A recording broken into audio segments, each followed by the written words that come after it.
Assalamualaikum warahmatullahi wabarakatuh. Perkenalkan, nama saya Nur Ika Putra. Saya dari petugas Ben Mayer. Di sini saya ingin bertukar pengalaman soal masalah tanaman melon di tempatnya Pak Wartani, Pak Miftah.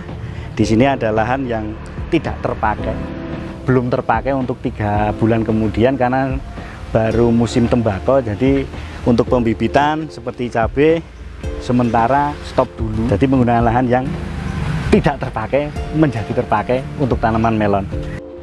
Seperti ini Pak tanahnya, untuk sisa-sisa dari polybag biasanya nggak terpakai, jadi bisa terpakai. Di sini kan udah ada pupuk kandangnya, unsur hara juga lengkap. Jadi sisa-sisa polybag yang tidak terpakai itu bisa kepakai Pak untuk nanam. Nah ini dicoba untuk tanaman melon. Pak, di sini untuk pengolahan lahan itu memang paling kunci yang pertama, terutama di tanah. Jadi awal pertama kita harus bersihkan rumput dulu. Yang kedua nanti setelah kita bersihkan, kita cangkul, kita ratakan seperti bedengan kayak di sawah. Terus yang ketiga nanti kita bisa kasihkan bakteri Pak. Nah kenapa harus kasih bakteri? Supaya ada mikrobanya. Nah kenapa nggak pakai pupuk kandang? Karena di sini kan sisa-sisanya kan dari polybag yang kecil-kecil ini kita manfaatkan sebaik mungkin. Nah, jadi pupuk kandang nggak perlu dikasih sini, nanti kita langsung kasih pupuk dasar pakai Novatek. Di sini nanti kita kasih pupuk dolomit Pak, pupuk alam. Di sini ada kandungan Ca, Mg. Maksudnya apa Pak? Untuk menambahkan unsur hara tanah. Kebanyakan tanah di tempat kita itu kekurangan unsur Ca, Mg. Pengaruh dari kalsium itu kan nanti kan untuk pengangkatan pH, selain itu juga untuk penguat di daun, di batang. Cara aplikasi dolomit untuk penyebaran di lahan, nanti kita taburkan 1 genggam tangan, nanti sekitar setengah meter atau 1 meter.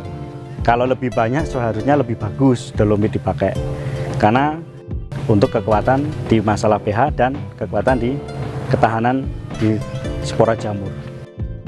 Dan nanti setelah kita taburkan dolomit, kita pakai pupuk makronya. Makronya ibarat kalau kita itu makan nasinya Pak. Nanti tinggal kita taburkan di situ sama dolomit, nanti setelah itu kita tutup. Kandungan dari Novatek itu 12, 8, 16, ada yang 12, 12, 17, nanti kita pakai yang 12, 8, 16. Jadi 1 butir itu udah lengkap, ada makro dan mikronya. Dan pupuk Novatek yang paling istimewa itu karena bebas klorin. Jadi tanaman itu mudah nyerap pupuknya. Karena ada unsur hara mikro juga udah ada untuk tambahan seperti boron, zinc. Di situ udah ada. Langkah selanjutnya adalah pemasangan mulsa. Walaupun ini di dalam greenhouse, pemasangan mulsa sangat penting karena untuk menjaga kelembapan, selain untuk rumput juga biar tidak tumbuh, tanaman juga biar terjaga ukuran pH-nya.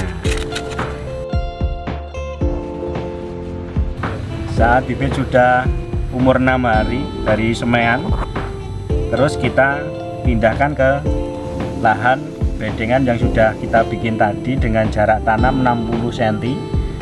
Nah ini nanti setelah tanam kita taburkan insektisida seperti hidroklorida, kardan atau furadan, itu untuk mengantisipasi adanya jangkrik, siput, orong-orong, dan hama yang lainnya.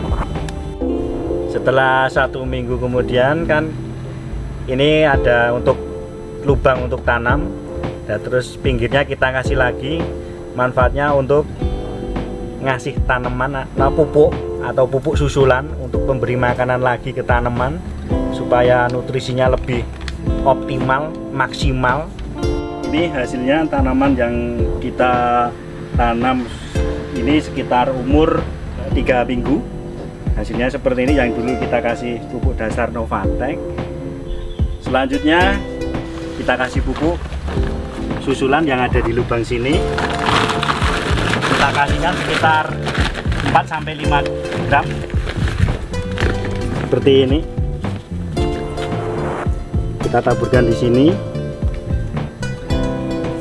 Nah, ini kan dulu kan kita kasih aplikasi pupuk dasar Novatek yang dari Ben Meyer dengan ukuran 12-12-17. Bukunya sudah lengkap, makro dan mikro dan bebas klorin. Di sini bukti nyata bahwa jamur kita di tanaman kuat, Pak. Karena bebas klorin, daun dari bawah. Biasanya tanaman melon kan lebih riskan dari jamur. Nah, di sini lebih kuat. Apalagi ini di dataran tinggi, tentang kelembapan. Nah, seperti ini dibuatlah cemantel gitu, Pak. Tidak mudah rontok. Apalagi nanti kita kasih lagi, insya Allah lebih daunnya lebih lebar dan lebih kuat dari serangan hama dan jamur. Demikian video dari saya, cara aplikasi pupuk Novatek pada tanaman melon. Dan yang paling penting, Pak, pupuk itu bukan untuk melon juga, untuk semua tanaman seperti cabai, sayuran, tembakau. Terima kasih, semoga bermanfaat. Jangan lupa untuk subscribe dan like-nya. Saya Nur Ika Putra, anak petani dan jadi tani Indonesia, minim petani muda. Terus esok lengannya nyambut gaya so, Pak, mesinnya Jepang. Matur suwun, matur suwun. Kuat di daun, anti jamur, dari atas. Istimewanya itu yang di bawah. Mana? Ya, melon bodinya satu. Kalau bawahnya bagus, buahnya pasti bagus. Oh iya, ini bro. Buahnya pasti bagus. Ya. Berarti sampai atas tidak bercak. Mantap. Ya. Novatek. Novatek gua. Lupa subscribe-nya aja, Pak. Like-nya. Terima kasih.